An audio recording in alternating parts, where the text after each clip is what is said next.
बहुत समय पहले की बात है। एक जंगल में किसी बात को लेकर दो बकरियों के बीच झड़प हो गया।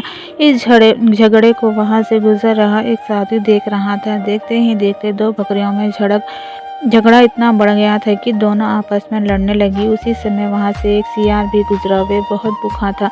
जब उसने दोनों बकरियों को झगड़ते देखा तो उसके मुंह में पानी आ गया। बकरियों की लड़ाई इतनी बढ़ गई थी कि दोनों ने एक दूसरे को लहूलुहान कर दिया था, लेकिन फिर भी लड़ना नहीं छोड़ रही थी। दोनों बकरियों के शरीर खून निकलने लगा था। भूखे सियार ने जब जमीन पर फैले खून की तरफ देखा तो उसे चाटने लगा और धीरे धीरे उनके करीब जाने लगा। उसकी भूख और ज्यादा बढ़ गई थी। उसके मन में आया कि क्यों न दोनों बकरियों को मारकर अपनी भूख मिटाई जाए।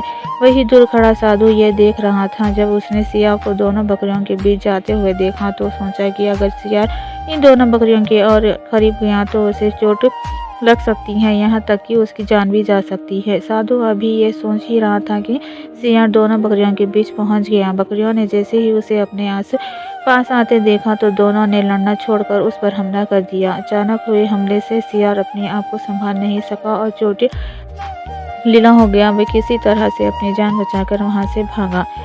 सियार को भागता देख बकरियों ने भी लड़ना छोड़ दिया और अपने घर लौट गई। वही साधु भी अपने घर की ओर चल दिया। कहानी की सीख हमें इस कहानी से ये सीख मिलती है कि कभी भी लालच नहीं करना चाहिए, साथ ही दूसरों की लड़ाई में नहीं कूदना चाहिए। इससे हमारा ही नुकसान होता है।